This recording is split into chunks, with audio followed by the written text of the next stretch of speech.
RFM Midi. RFM Midi. Mesdames, Messieurs, bonjour. Il est midi à Khossanto, dans la région de Kédougou et partout ailleurs au Sénégal, l'heure du grand journal de la météo. L'actualité de ce mardi 12 septembre, toujours dominée par les graves incidents d'hier à Khossanto, dans le département de Saraya. 2 morts, des dizaines de blessés et de nombreuses arrestations. Un CRD spécial convoqué ce mardi. Également au sommaire, la tournée de Mimi Touré dans le Fouta, l'ex-première ministre qui a interpellé l'actuel chef du gouvernement et candidat désigné de Benno Bokk Yakaar pour la présidentielle de 2014 sur la bonne gouvernance de certaines affaires du pays. Le maire socialiste de Grand Dakar se démarque de la position de la direction du PS, Jean-Baptiste Diouf, qui confirme sa candidature au nom du Parti socialiste, et nous parlerons également de l'installation de la brigade de recherche et de la compagnie de gendarmerie à Keur Massar, une mesure des autorités pour lutter contre le banditisme à Keur Massar. Dans notre rubrique Point de vue, nous reviendrons sur les graves incidents de ce lundi à Khossanto et plus généralement sur la difficile cohabitation entre les compagnies d'exploitation de l'or et les communautés. À la mise en onde, Abdoulaye Diop.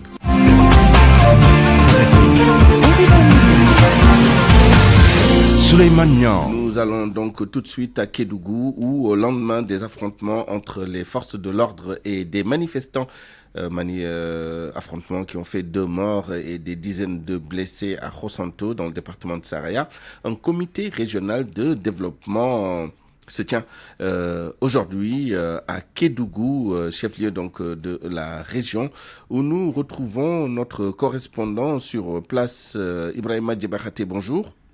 Bonjour Souleymane Niang, bonjour à tous. On annonce une forte délégation du gouvernement. Où en est-on de ce CRD spécial?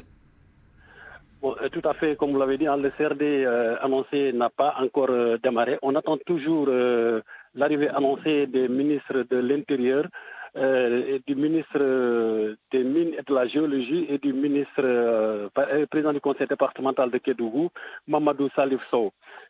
Au cours de cette rencontre, Souleymane, qui va regrouper l'essentiel du commandement territorial, des présidents de conseils départementaux, des chefs de services régionaux et départementaux, des représentants des jeunes et des femmes. Vous savez qu'au cours de ce CRD, on va évoquer, vous savez, les affrontements, si vous le rappelez tout à l'heure, à Khossanto, occuperont l'essentiel de cette rencontre, Souleymane. Merci Ibrahima Djebakhate, que nous retrouverons lors de nos toutes prochaines éditions au sujet de ce CRD spécial qui, vous l'avez entendu, n'a pas encore démarré et auquel prendront part 3 membres du gouvernement, outre les autres parties prenantes. Les 37 manifestants arrêtés hier à Khossanto sont en garde à vue à la gendarmerie de Tambacounda. Ils devraient être déférés au parquet de Kédougou dans les prochaines heures, mais les autorités locales et les parents des personnes arrêtées sollicitent la clémence de la justice. Pape Seynou Diallo. Le procureur du tribunal de grande instance de Kédougou, qui s'est saisi du dossier, a aussitôt ordonné une enquête qu'il a confiée aux éléments de la brigade de recherche de la gendarmerie de Tambacounda. L'ouverture de cette enquête a permis aux éléments enquêteurs de mettre la main sur 37 manifestants. Ce sera donc à l'issue de leurs auditions de ce jour que les enquêteurs décideront de les transférer à Kédougou où ils seront présentés au procureur Baïcham pour association de malfaiteurs, coups et blessures volontaires et violences et voies de fait. Dans la commune de Khossanto, des voix s'élèvent de plus en plus pour dénoncer ces arrestations qui, à leurs yeux, ne s'imposent pas. Certains notables de la localité ont même appelé la justice pour qu'elle fasse preuve de mansuétude pour ne pas davantage aggraver une situation déjà très tendue avec une localité cadrée par les éléments de l'escadron de surveillance et d'intervention de la gendarmerie armée jusqu'aux dents pour parer à toute éventualité. Tambacounda, Pape Ousseynou Diallo, RFM. À l'origine de ces violentes manifestations, vous le savez, un arrêté est pris par le préfet qui désormais donne le pouvoir aux autorités administratives pour diriger la commission chargée du recrutement de la main-d'œuvre locale non qualifiée. Explication Famadione. Le rétablissement de l'orthodoxie administrative, une des raisons qui justifie l'annulation de l'arrêté 33 du 16 août 2016. Ainsi, les autorités administratives étaient dirigées par des chefs de village ou délégués de quartier dans les commissions. Pas normal pour Cyprien Antoine Ballot, préfet de Saraya, qu'un chef de village soit au-dessus d'un préfet ou sous-préfet. Autre raison qui aurait motivé la décision du préfet de sortir un nouvel arrêté qui met maintenant les autorités administratives à la tête des commissions, il y a les enjeux financiers. À la tête de ces commissions, des chefs de village ou délégués de quartier s'octroient des privilèges par le biais de certaines sociétés minières. La corruption est également citée, ce qui est souvent à l'origine de pratiques peu orthodoxes. Aux dernières informations, le préfet de Saraya aurait retiré le nouvel arrêté à l'origine de la discorde, une information pas encore confirmée par les autorités administratives de Saraya. Selon nos sources au ministère de l'Intérieur, le ministre de l'Intérieur se prononcera sur cette information concernant un éventuel retrait ou une annulation de l'arrêté du préfet.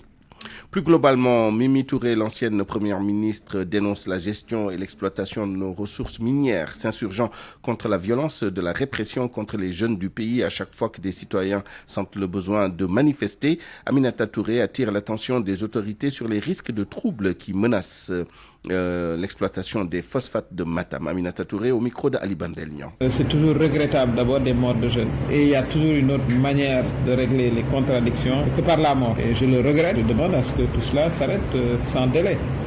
Les autorités ont la responsabilité de tout cela.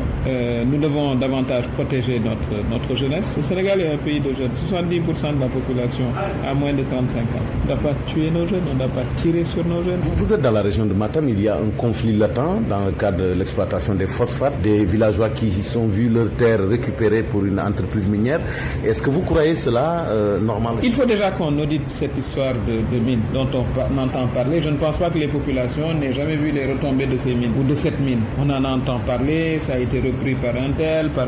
Il faut déjà qu'on clarifie la situation. Si on fait une exploitation où les populations sont indemnisées, où l'exploitation permet de financer les activités de développement des populations par des centres de santé, des centres de formation, on peut en discuter. Mais ça ne peut pas être tout pour l'exploitation et rien pour les populations. RFM, l'info, c'est ici. L'info, c'est ici. Venons-en maintenant à l'installation de la nouvelle brigade de recherche et de la compagnie de gendarmerie de Keur Massar, une mesure des autorités pour lutter contre le banditisme dans ce département. Selon le ministre des Forces armées, Maître Sidiki Kaba, il invite le ministre des Forces armées, les autorités à collaborer avec la brigade pour freiner la criminalité dans la zone. Il a présidé la cérémonie et ses propos sont recueillis par Aminata Bar. En compagnie des autorités, à savoir le général de corps d'armée, haut commandant de la gendarmerie nationale, le directeur de la justice militaire, à savoir le général Moussa et le préfet du département Keur Massar, pour venir au nom du président de la République Macky Sall, chef suprême des armées, pour inaugurer l'état-major de la compagnie Keur Massar, de gendarmerie de Keur Massar et la brigade de gendarmerie de Keur Massar. Vous avez pu constater que ce sont deux belles infrastructures qui sont des joyaux architecturaux. Nous voudrons féliciter le général Moussa Fall pour sa contribution à la traduction concrète de la vision du président de la République Macky Sall pour qu'il y ait une sécurité partagée sur l'ensemble du territoire national dont le maillage est en train d'être fait de façon rationnelle et efficace.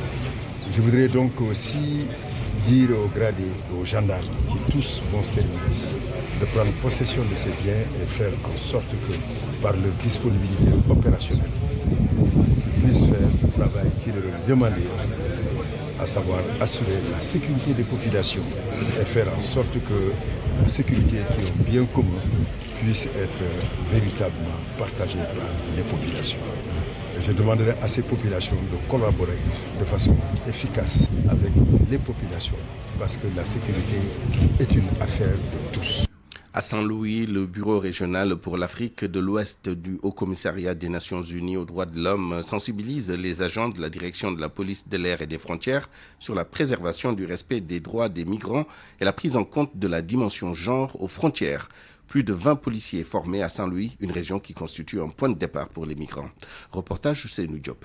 Renforcer les capacités des États d'Afrique de l'Ouest sur le respect des droits humains, c'est l'objectif de cet atelier de formation des personnels de la direction de la police de l'air et des frontières. Ange-François Atta est le coordonnateur du projet Promise. En tenant compte donc du nombre de plus en plus croissant de personnes donc candidates à l'immigration et qui débouchent malheureusement parfois sur des drames comme ceux que nous avons connus récemment au large de côte du Cap-Vert ou de la Mauritanie. La région de Saint-Louis constitue actuellement un point de départ de migrants, mais également une zone frontalière avec beaucoup de pays. Pour les acteurs, les droits humains des migrants doivent être respectés dans cette partie nord du pays. Mam Farmandiaï est la chef de la division personnelle, logistique et formation de la police de l'air et des frontières. Donc, que ce soit les personnes qui sont interceptées ou bien qui reviennent tout simplement, que leurs droits humains soient pris en compte parce que généralement ils subissent parfois certaines choses au cours de ces routes, parfois qui sont des expériences qui sont quelquefois traumatisantes. Et il est important qu'au niveau de la prise en charge, au niveau du Sénégal, que leurs droits humains soient pris en compte. La rencontre est organisée par le Bureau régional pour l'Afrique de l'Ouest du Haut-Commissariat des Nations Unies aux droits de l'homme à travers le projet conjoint de protection des migrants mis en œuvre avec l'Office des Nations Unies contre la drogue et le crime. À Saint-Louis, plus de 20 policiers ont été formés sur le respect des droits des migrants africains. Hussein Diop, Saint-Louis, RFM. À 12h12, passons à l'actualité politique avec d'abord cette conférence de presse de Mame Boye Diao. On devrait savoir aujourd'hui s'il maintient sa candidature déclarée à la prochaine présidentielle et par voie de conséquence sa démission de tous les mandats qui lui ont été confiés par le président Macky Sall comme il l'avait annoncé ou non. En direct avec nous, Koumba Sandiane Faye, bonjour. Bonjour Souleymane, bonjour à tous qui nous écoutent. Alors, la conférence de presse apparemment n'a pas encore commencé, mais quelle est l'ambiance sur place? Souleymane, nous sommes là à la conférence de presse de El Hadji Mamadou Diao, plus connu sous le nom de Mame Boye Diao, à attendre sa déclaration pour ce qui est de la position à prendre suite au choix de la conférence des leaders de Benno Bokk Yakaar, ou je dirais du président Macky Sall, porté sur le premier ministre Amadou Ba comme candidat de la coalition Benno Bokk Yakaar à la présidentielle de 2024.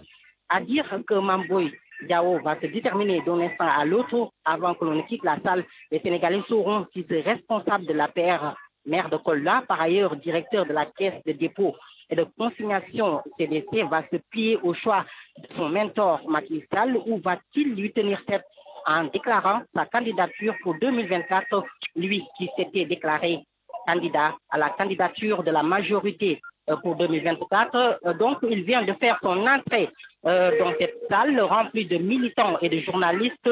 Tout comme dehors, on note la présence d'une dizaine de cars remplis de militants, de ces responsables de l'APR.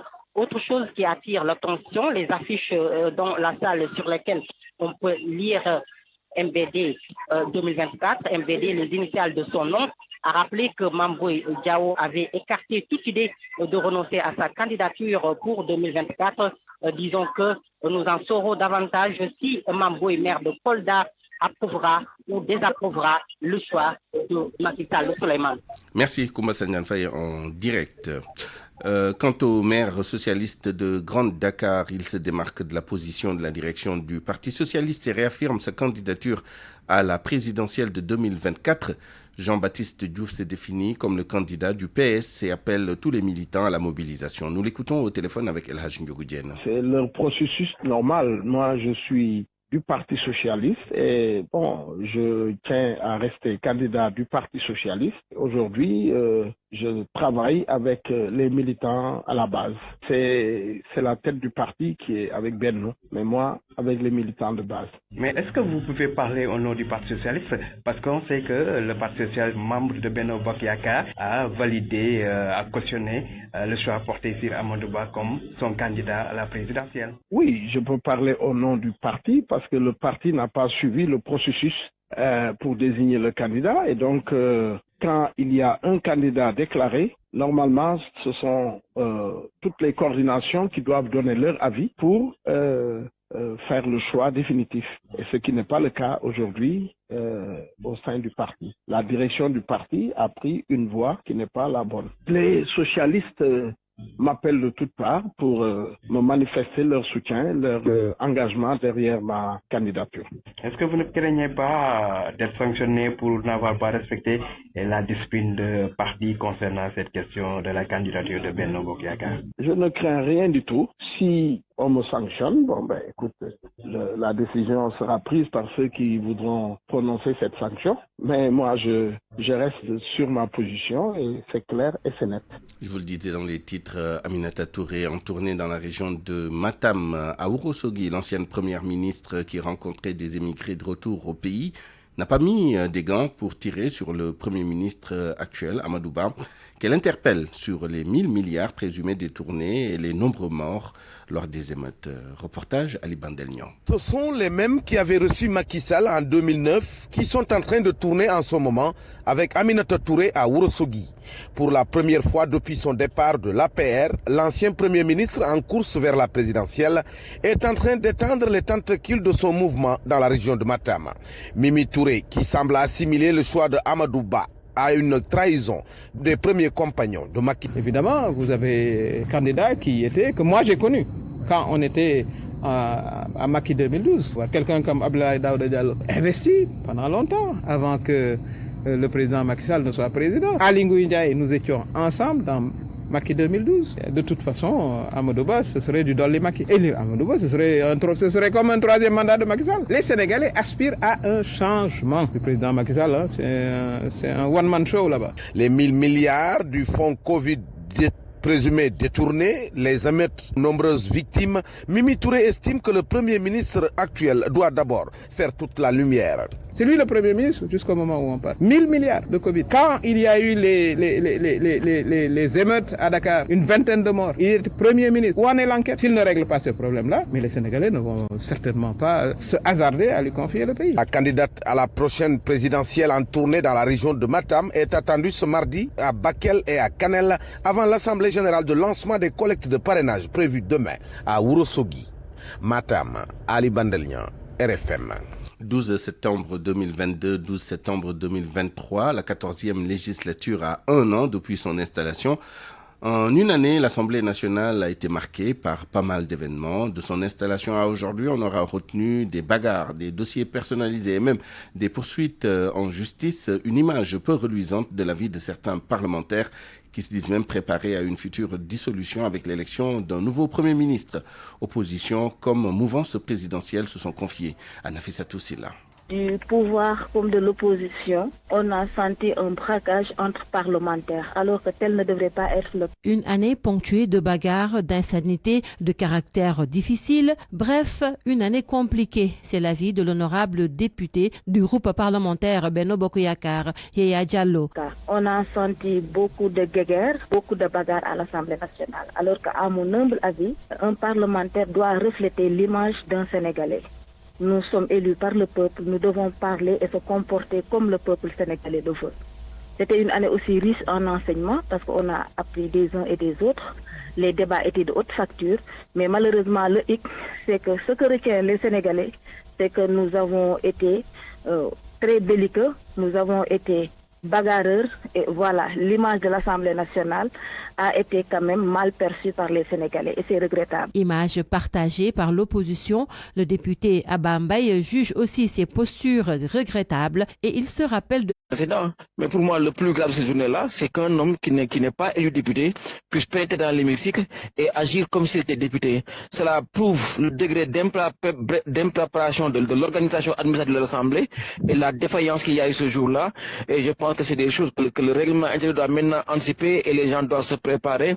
L'autre moment difficile, c'est quand le combat politique a dérivé sur des considérations personnelles et a entraîné une bagarre au sein de l'hémicycle. Et le traitement qu'il y en a eu, des députés qui sont condamnés, c'était vraiment difficile à vivre en tant que député puisque... Et pourtant, en termes de perspective, l'hémicycle pourrait être menacé d'une dissolution, mais tous les parlementaires y sont préparés. Notre règlement intérieur permet qu'au bout de 2 ans, que quand même le président de la République puisse avoir la prérogative de dissoudre l'Assemblée nationale. Mais il ne peut le faire avant. Et peut-être, après les élections présidentielles, c'est sûr qu'il y aura une nouvelle configuration politique. Le nouveau président de la République, après 2 ans de mandat de l'Assemblée nationale, pourra bel et bien dissoudre l'Assemblée nationale. Le prochain président qui aura une exigence de bilan, de réalisation concrète pour satisfaire le besoin de changement des Sénégalais doit savoir que la politique n'est pas primordiale. Dissolution, Je pense que oui, ça peut être nécessaire, mais pas dissoudre pour un agenda électoral repensé, remodelé, pour plus d'efficacité dans le travail administratif, ça je suis pas tant. Malgré tous les grabuges qui a pu exister entre les deux groupes parlementaires ou autres, les députés en rient parce qu'ils pensent qu'ils sont d'abord une famille avant les formations politiques. RFM. L'actualité internationale.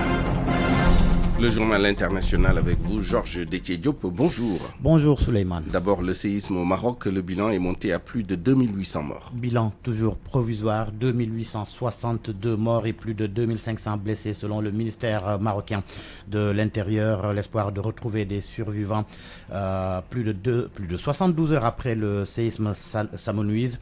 La Fédération internationale des sociétés de la Croix-Rouge et du Croissant-Rouge a de son côté lancé un appel de fonds d'environ 100 millions d'euros pour soutenir les opérations de secours. La Libye aussi endeuillée par des intempéries. Le pays est fortement affecté par la tempête Daniel. Selon le premier ministre du gouvernement de l'Est libyen, il y a eu plus de 2000 morts et les disparus se comptent par milliers. Des quartiers entiers avec leurs habitants ont été emportés par les eaux vers la mer. Le conseil présidentiel libyen au pouvoir à Tripoli, en rivalité avec les autorités de l'Est, a décrété l'état de catastrophe et lancé un appel à l'aide internationale. Un deuil de 3 jours a été décrété par le Parlement dans l'Est libyen.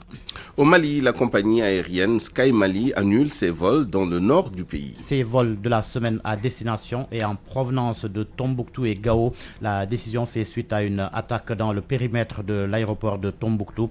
3 obus sont tombés hier dans la matinée dans le périmètre, dont 2 sur le camp de la MINUSMA qui se trouve dans l'emprise. Une source aéroportuaire qui s'est confiée à l'agence France Presse souligne que cette attaque est imputée aux djihadistes Tombouctou en particulier et sous le coup depuis août d'un blocus imposé par le groupe de soutien à l'islam et aux musulmans affiliés à Al-Qaïda. Au Gabon, le président de la transition, le général Brice Oligui Nguema, a nommé à la tête des deux chambres du futur Parlement de transition des ténors de l'opposition, mais aussi d'anciens dignitaires du régime du président déchu. La présidente du Sénat de transition est Paulette Missambo, l'une des figures de l'opposition à Ali Bongo pour la présidentielle de 2023 et présidente du parti Union nationale. Jean-François Ndongu est porté à la tête de l'Assemblée nationale de transition. Il a été plusieurs fois ministre d'Ali Bongo et de son père Omar Bongo Ondimba. Hors du continent, la visite de Kim Jong-un en Russie pour terminer. Le leader nord-coréen est entré en Russie à bord d'un train blindé en vue d'un sommet avec Vladimir Poutine. Le sommet doit se tenir dans les prochains jours quelque part dans l'extrême-orient russe, mais Moscou n'a précisé ni la date ni le lieu de la rencontre. Georges Détié Diop à l'instant, le journal international. Merci. L'actualité, qu'en pensez-vous? Moi, je pense que vous devez. Réagissez dans nos éditions d'information sur l'actualité. Bonjour. Du lundi au vendredi, vous avez la parole sur RFM. Dans notre rubrique Point de vue, nous reviendrons sur les graves incidents de ce lundi à Rosanto et plus généralement sur la difficile cohabitation entre les sociétés d'exploitation de l'or et les communautés dans la région de Kédougou. Ce sera avec nos deux intervenants du jour.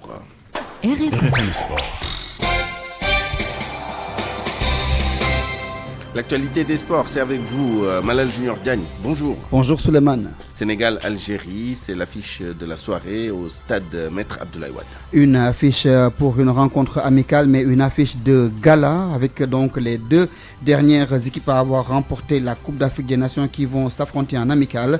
Certes, c'est une rencontre pour l'amitié, mais également pour préparer la prochaine Coupe d'Afrique des Nations. Mais sur le terrain, on s'attend à un match difficile puisque les dernières rencontres Algérie-Sénégal ont tourné en faveur des Algériens et que les Sénégalais champions d'Afrique en titre veulent laver cet affront.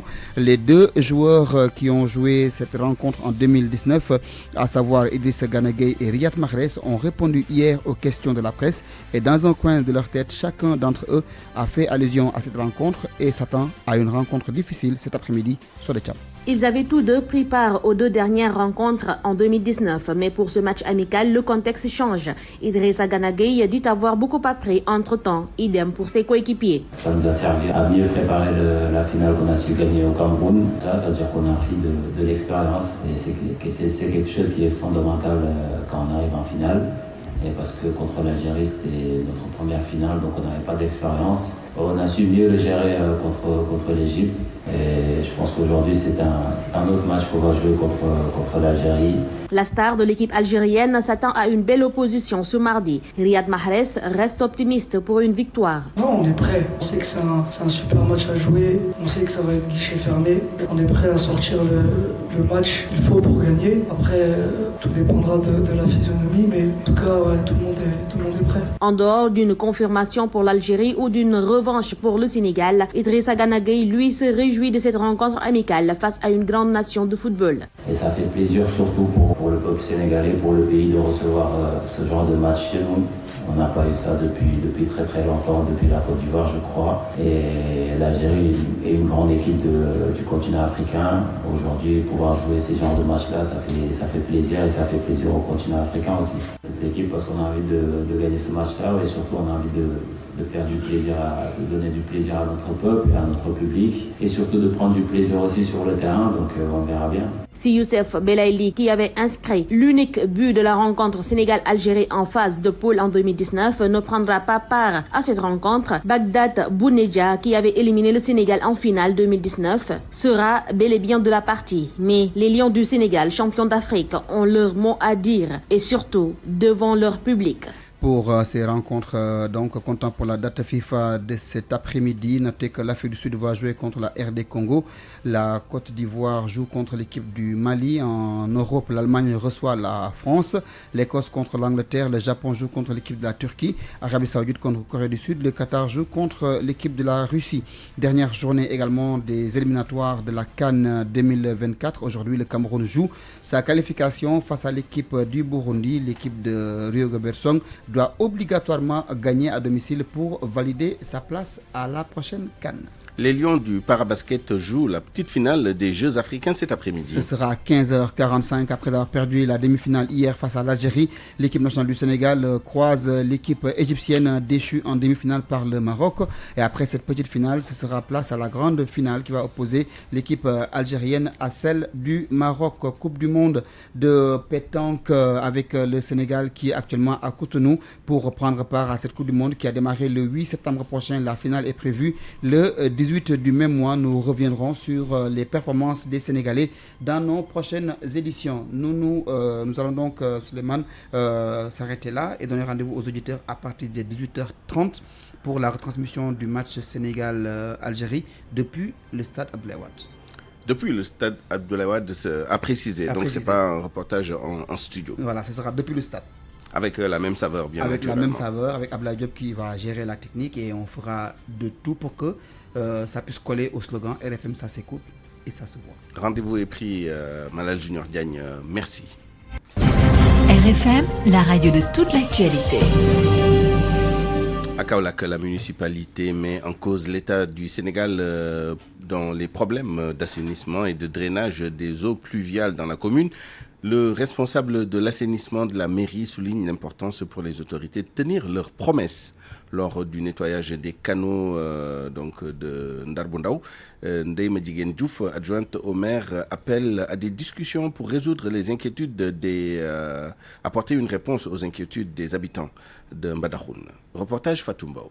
La responsabilité des problèmes d'assainissement et d'inondation dans la commune de Kaolack incombe entièrement à l'État sénégalais, selon les propos de Ndeye Madjiguène Diouf, adjointe au maire de la ville de Mbossé. La mairie doit être accompagnée forcément par l'État. Donc nous ne pouvons pas comprendre vraiment que l'État nous laisse en rade avec nos maigres moyens faire face aux problèmes de Kaolack parce que l'assainissement est du ressort de l'État. Le responsable de l'assainissement et de la propreté a, quant à lui, assuré la population des quartiers actuellement touchés par les inondations. Ndeye Madjiguène exhorte les autorités compétentes à honorer leurs engagements. Comme vous le voyez, il y a des quartiers qui sont sous les eaux. C'est très dur. Il y avait le ministre qui était venu ici, Issa Diop, chargé de la prévention des inondations. Ils nous ont fait des promesses. Mais si la commune fasse des efforts, vraiment, il faut à l'État vraiment de respecter ses promesses. Néanmoins, la municipalité de Kaolack préconise des discussions pour répondre aux préoccupations des résidents de la commune de Mbadakhouna. Sur un chemin où presque plus de 100 camions y passent par jour, vraiment, on doit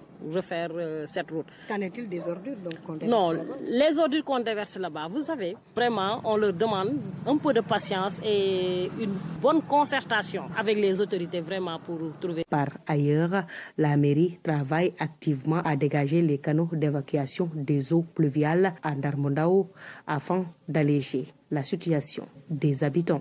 Fatumbo Kaolack, Radio Futur Média. Electronic Corp, avec sa marque Enduro, l'endurance de la qualité, vous offre votre revue de presse. La revue de presse avec Georges Détié Diop. Des pneus brûlés, des populations déchaînées face aux forces de l'ordre, un manifestant à terre, t-shirt maculé de sang. Les images des manifestations d'hier à Khosanto sont mises en exergue par les journaux. Bilan, 2 morts selon les confrères, plus de 10 blessés, ajoute Vox Populi. À lire dans l'Observateur le récit d'une journée de violence à 100%. L'identité des 2 morts, 2 orpailleurs tués par balle, souligne Libération. Selon le journal, la première victime, Bakary Sissoko, est le grand frère du maire de Khosanto. La seconde est un ressortissant burkinabé du nom de Ibrahim Ouedraogo. Libération qui fait état de 14 blessés dans un état jugé grave. À l'origine de ces violentes manifestations, le quotidien, comme les autres journaux, informe que les jeunes de ces contrées dénoncent la modification de l'arrêté sur la main-d'œuvre locale employée par la société minière Indova Mining par le préfet de Saraya, alors qu'il avait fait l'objet d'un consensus. Et pourtant, Birahim Seck avait alerté les autorités. Vox Populi le rappelle d'ailleurs et rapporte que des droits de l'homiste réclament une enquête sérieuse, indépendante et impartiale. Ils exhortent aussi les forces de défense et de sécurité à s'abstenir de tout usage excessif de la force contre les manifestants. Vox Populi qui informe qu'un CRD spécial est prévu aujourd'hui à la gouvernance de Kédougou.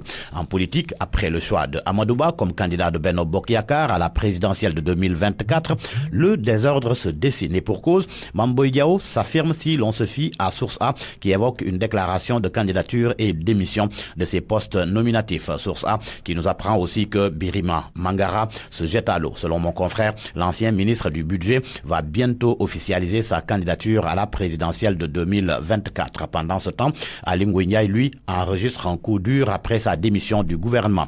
Direct News informe que 16 des 19 maires du département de Linguère ont lâché l'ex-ministre de l'Agriculture et comptent soutenir Amadouba. Et Abdoulaye Daouda Diallo dans tout cela, il se braque si l'on se fie à Besbi le jour. Le journal rapporte que Macky Sall a tenté de raisonner le président du Conseil économique, social et environnemental, lui proposant même le poste de Premier ministre. Mais Abdoulaye Daouda Diallo, pas emballé, veut rester logique avec lui-même. Quant à Mohamed Boun Abdallah Dionne, qui sera reçu aujourd'hui par le chef de l'État, Besbi le jour croit savoir qu'il se rapproche de Aly Ngouille Ndiaye. En tous les cas, les Échos relèvent qu'Amadouba pense les plaies pour éviter une friction dans les rangs de l'APR. Il a appelé Abdoulaye Daouda Diallo et Mohamed Boun Abdallah Dionne pour les rencontrer. Il doit présenter une charte à la coalition Benno Bokk Yakaar avant la fin de la semaine. L'AS avertit l'unité ou le déluge. Le Premier ministre et candidat de Benno Bokk Yakaar, il est à la une de l'Observateur. Amadou, là où le bas blesse. Le choix de Macky et ses dégâts. L'Alliance pour la République, une division et un malaise dans le silence.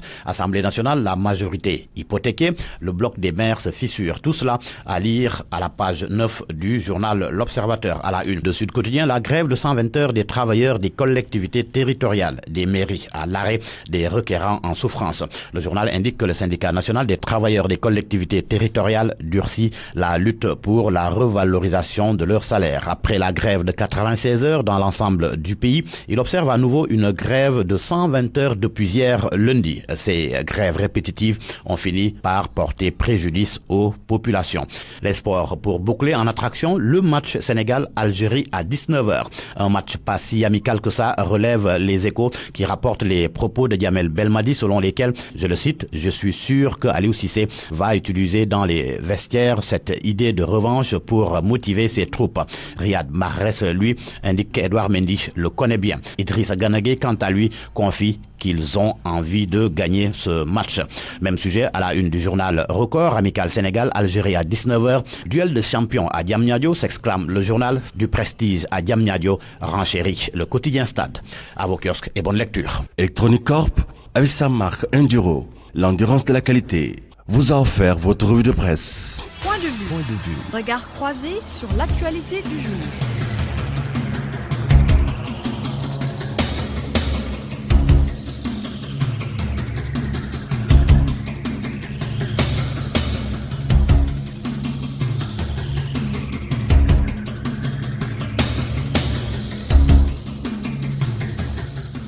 À 12h35, bienvenue dans notre rubrique Point de vue. Nous allons revenir sur les incidents graves survenus hier à Rosanto qui ont coûté la vie à 2 personnes, plusieurs dizaines de personnes blessées et 37 manifestants arrêtés.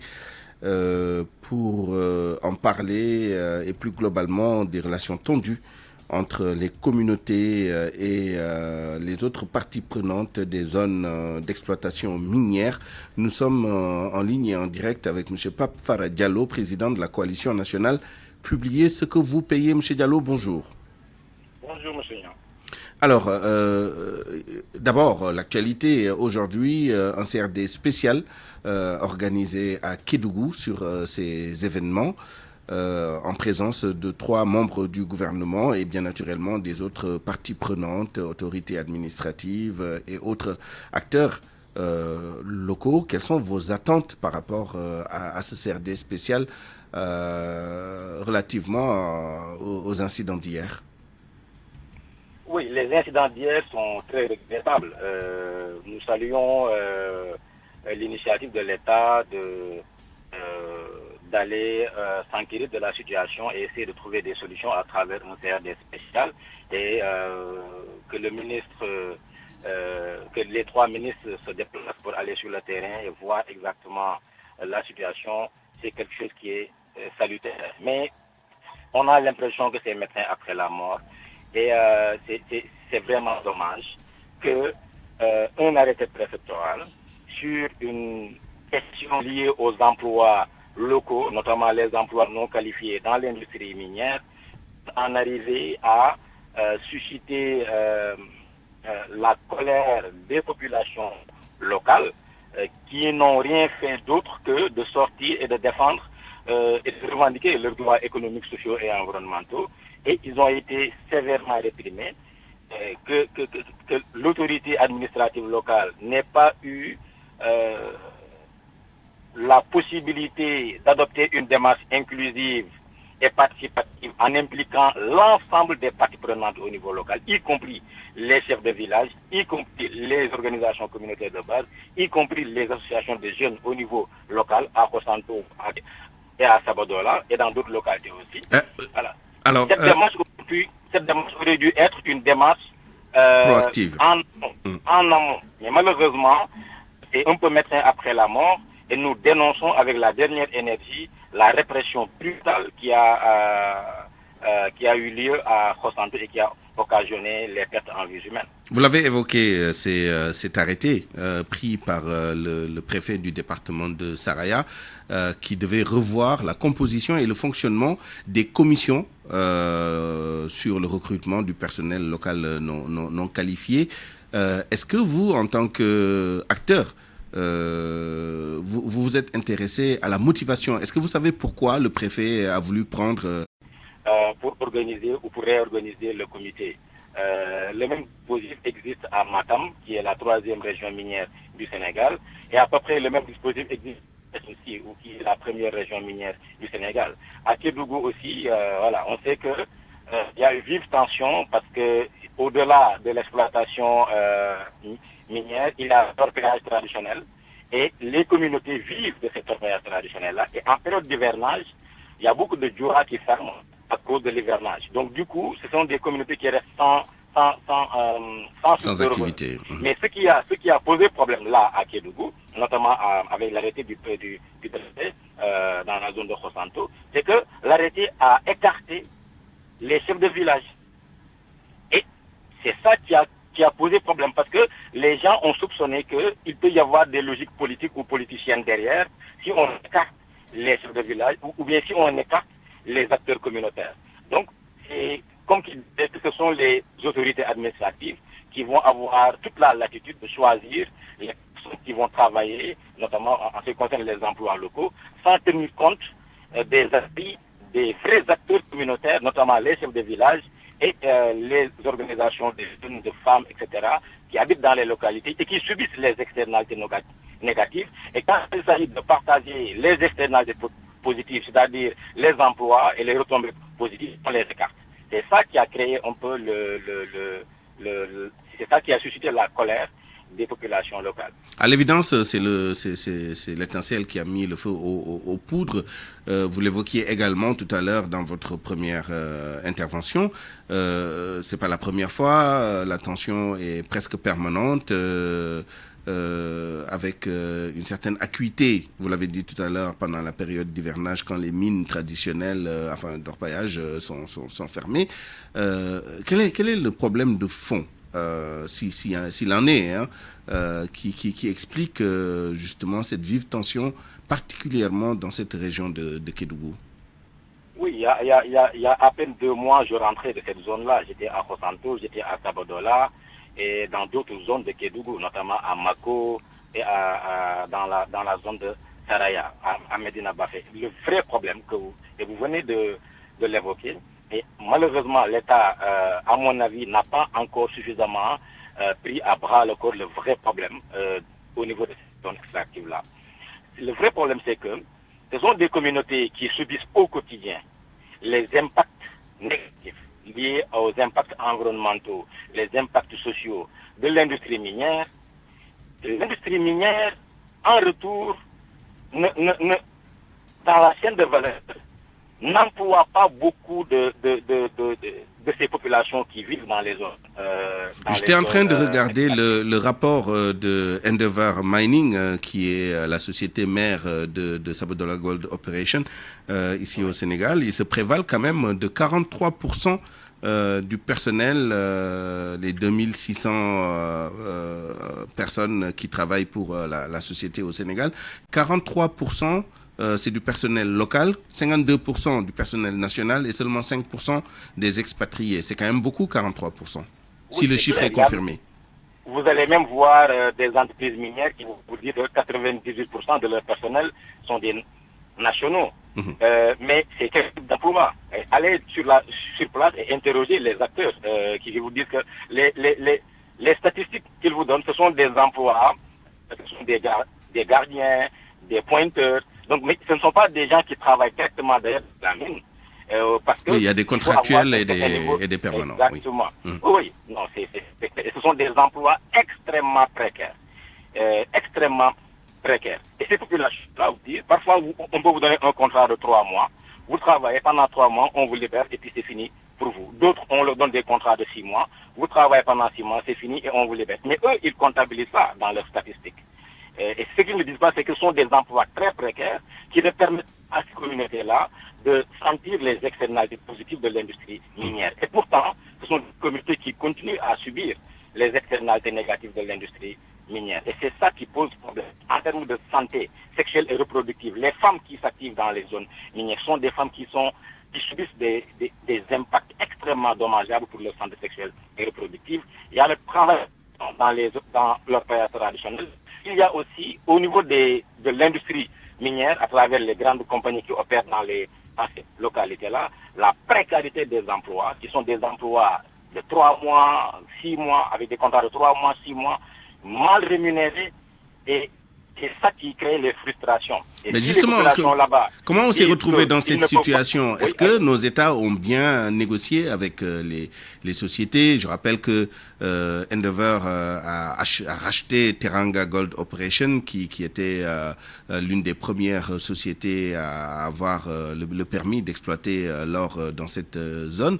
On a eu beaucoup de problèmes entre-temps, des villages déplacés, toutes les externalités négatives que vous évoquez, la contamination des terres, etc.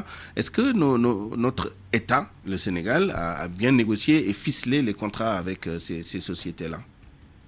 Mais à l'évidence, non, pour deux raisons. La première raison, c'est que en ce qui concerne d'abord le fonds d'appui au développement local, qui est prévu dans le code 2016, il y a beaucoup de compagnies qui disent qu'elles ne vont pas payer ce fonds parce que tout simplement, elles n'ont pas confiance en l'État, elles ne vont pas mettre l'argent au niveau du trésor public parce qu'elles ne sauront pas quelle utilisation on va en faire. Ça, c'est un. Et deuxièmement, les compagnies disent que elles avaient signé leur convention minière sous le joug du code 2003 et que avec la clauses de stabilité, ouais. Ce sont les clauses de stabilisation. On ne peut pas leur opposer le code de 2006 qui a prévu le fonds d'appui au développement local. Donc quand l'État a négocié ces contrats-là avec ces compagnies, c'était sous le joug de l'ancien code, le code de 2003. Donc du coup, il y a de sérieux problèmes. Les compagnies n'ont aucune obligation légale parfois de faire ce que la nouvelle loi leur impose de faire, parce qu'ils avaient négocié leur contrat sous le jour de l'ancienne loi. Et deuxièmement, il y a des réticences de la part de beaucoup de compagnies qui disent qu'ils n'ont pas confiance de là où on va mettre leur argent, quelle utilisation on va en faire. Et ce sont les populations locales qui vont en pâtir, et c'est le développement local qui va en pâtir. Donc du coup, quand on négocie les contrats, je crois même que la Banque mondiale accompagne nos États pour renforcer leur capacité de négociation des contrats. C'est parce qu'on sait qu'il y a des manquements en ce qui concerne les capacités de négociation des contrats. Mais là, ce qui est en jeu... Pape Farah Diallo, malheureusement, la ligne n'est pas de très bonne qualité. Nous espérons pouvoir continuer ce débat tout à l'heure dans la version Wolof. Merci en tout cas, Pape Farah Diallo, président de la coalition nationale, publié ce que vous payez à 12h47. C'est la fin de cette édition. Je vous remercie de l'avoir suivi. Merci à toute l'équipe qui l'a préparé et réalisé. À la rédaction en chef El Hadj Ndiogoudjen, chef d'édition Awambaye, assisté par Mamas Toukan, à la mise en onde Abdoulaye Diop, Digital Maïsambaye, à la production Alunba. À 13h, vous avez rendez-vous avec El Hadj Ndiogoudjen pour le grand journal en Wolof. D'ici là, excellente suite des programmes sur la RFM. Au revoir.